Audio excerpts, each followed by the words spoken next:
Okay, so what happens when a huge cyber attack hits a major national bank? Well, the official story you get is technical glitch. But the reality, the hidden truth, it's a full-blown data catastrophe. And that's the story we're getting into today, the battle between those two versions of the truth. It all kicks off with this really chilling, distorted message. It gets sent to one of the most important banks in the entire country, and it says, 10 days, or the silence becomes exposure. I mean, that's the ultimatum right there. And just like that, the clock starts ticking on what would become a massive national crisis. So let's set the scene. We're in Montevideo, Uruguay. It's late September 2025. And for everyone in the city, for the whole country really, it's just another day. No one has any idea that they're literally on the brink of a digital siege. All right, so how did the public first even hear about any of this? Well, it wasn't with some big, loud alarm. It was more like a carefully chosen whisper. And that brings us to our first section, an IT incident. This is where the official story begins. Okay, so on October 2nd, the Banco Hipotecario del Uruguay, everyone just calls it BHU, and it's a huge state-run bank. They put out a statement. They say their systems are down because of an incidente informático, an IT incident. You know, it's this very deliberately mild, super technical sounding term. It completely hides the absolute chaos that was actually going on behind the scenes. And right there, that's the heart of the whole thing. The official term they're using is IT incident. But the reality? Experts were calling it a secuestro digital, a digital kidnapping. And that massive, massive gap between those two phrases, that's where the story really gets interesting. Okay, so let's pull back the curtain on that official story. It's time to look at the real threat that was looming, one that was being measured in, well, gigabytes of silence. 700 gigabytes. Now, just to put that into perspective for you, when we're talking about text and documents, that is an absolutely colossal amount of information. This was no simple system crash. No way. This was a digital heist on an epic scale. So what exactly was in that massive data trove? Pretty much everything.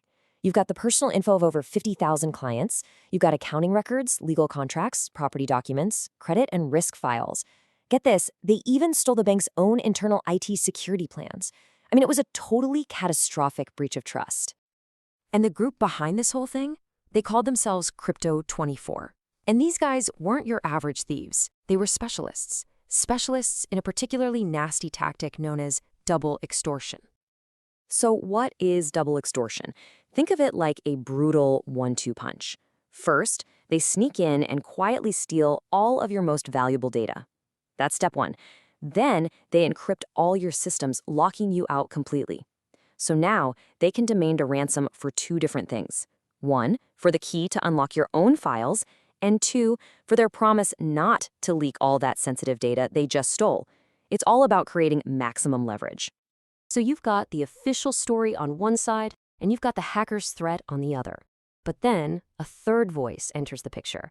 A counter-narrative starts to emerge, and it's from a very, very unlikely source. This is where Alberto Daniel Hill comes in. Now, his background gives him a pretty unique perspective on all this, because he was actually Uruguay's first ever convicted hacker. Yeah, it's a past that makes him a very unlikely critic, but also a perfectly positioned one.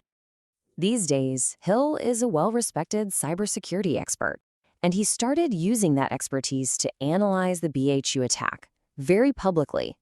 He was one of the first to warn that calling this a simple IT incident wasn't just an understatement. It was dangerously, dangerously misleading. And Hill's whole analysis really boiled down to one powerful idea. He said, the real enemy is not the hacker, but institutional opacity. So for him, the true crime here wasn't just the data breach itself. It was the giant wall of secrecy the bank was building around it. In fact, Hill even gave the government's strategy a name.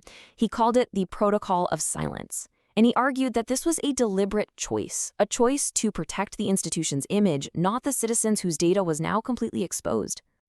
And, well, a strategy of silence can only work for so long when you're up against a ticking clock. The official story was about to completely fall apart. So let's walk through the timeline. September 30th, the attack happens, the clock starts. 2 days later, BHU publicly calls it a minor IT incident. But then, just 2 days after that, Crypto24 goes public. They announce their attack and issue that 10-day ultimatum. The bank's response? Nothing. Total silence. The deadline came and went, and Crypto24 made good on their threat. The threat was absolutely real. Crypto24 did exactly what they said they would do. They leaked all 700 gigabytes of that stolen data onto the internet for anyone to find. The silence was finally shattered, but not by the bank. It was broken by the criminals themselves. Everything Hill had been warning about, it was now a reality. So, what's the big takeaway from all of this? Well, the fallout from this attack really reveals a fundamental conflict at the very heart of how our institutions operate. It's a battle between image and citizen data. Which brings us to the central question of this entire affair, right? Why the silence? I mean, why would an institution choose to hide the scale of a breach this catastrophic from the very people it's supposed to be serving? Well, according to analysts like Hill, the reasons are complex, but pretty troubling. Sure, maybe it's to avoid public panic. That's one possibility. But it could also be to hide systemic negligence, cover up past security failures. Or maybe it's just to protect the reputation of the bank's leadership. Or maybe it's just a deep-rooted institutional culture that always chooses secrecy over transparency. And this is really the fundamental conflict it all exposes. On one side, you have the institution's number one priority, protect the image of the system. But on the other side, you have the citizen's priority, protect the data of the people. And in this crisis, those two things were treated as if they were completely mutually exclusive. Which leaves all of us with a final, really crucial question. This is the takeaway from this whole story, and it applies to every single one of us, no matter where we live. When your personal data gets breached, who do you actually trust to tell you the whole truth? The institution that lost it in the first place? Or someone else?